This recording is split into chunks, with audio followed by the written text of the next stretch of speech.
ठाकरे यांनी तिथले जे उद्योग होते ते आधीच हलवण्याचं म्हटलं होतं, पण त्यानंतर सरकारने हलवले नाही. आरोप होता अंबादास दानवे आणि नाना पटोले यांच्यावर. असं आहे,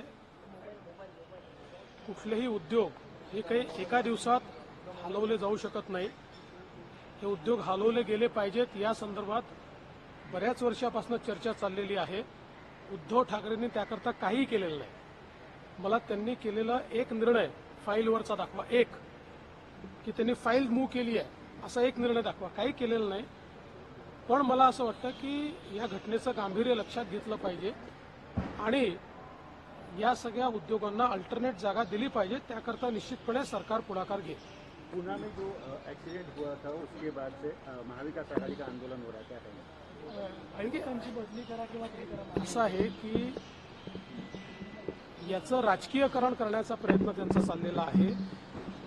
या संदर्भात जी काही कारवाई पोलिसांनी केली पाहिजे ती सगळी पोलिसांनी उघडपणे केलेली आहे. आणि एवढंच नाही तर ज्युव्हेनाईल जस्टिस बोर्डने जो चुकीचा निर्णय दिला होता त्याच्या विरोधात वरच्या कोर्टात जाऊन पुन्हा ज्युव्हेनाईल जस्टिस बोर्डाकडे ती केस रिमांड करून घेऊन तो निर्णय देखील बदललेला आहे. पहिल्यांदा पबचे जे मालक आहेत, मुलाचे जे वडील आहेत यांना देखील अरेस्ट झालेली आहे. त्यामुळे अतिशय कडक कारवाई या ठिकाणी झालेली आहे.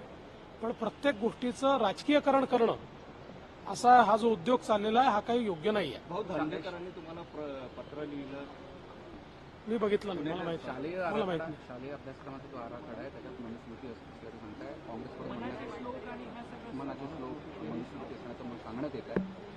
आता असल्या फालतू गोष्टींना मी उत्तर देत नाही. आणि मला असं वाटतं की हल्लीच्या काळात त्यांना उद्योग उरलेले नाहीत. त्याच्यामुळे वाटेल तसे आरोप करायचे, काहीतरी बोलायचे चाललेलं आहे.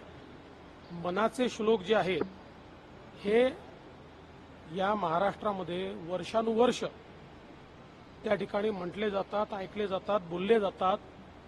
त्यामुळे आता ते अभ्यासक्रमात आहेत की नाहीत हे मला माहिती नाही, मी ते काही तपासलेलं नाही.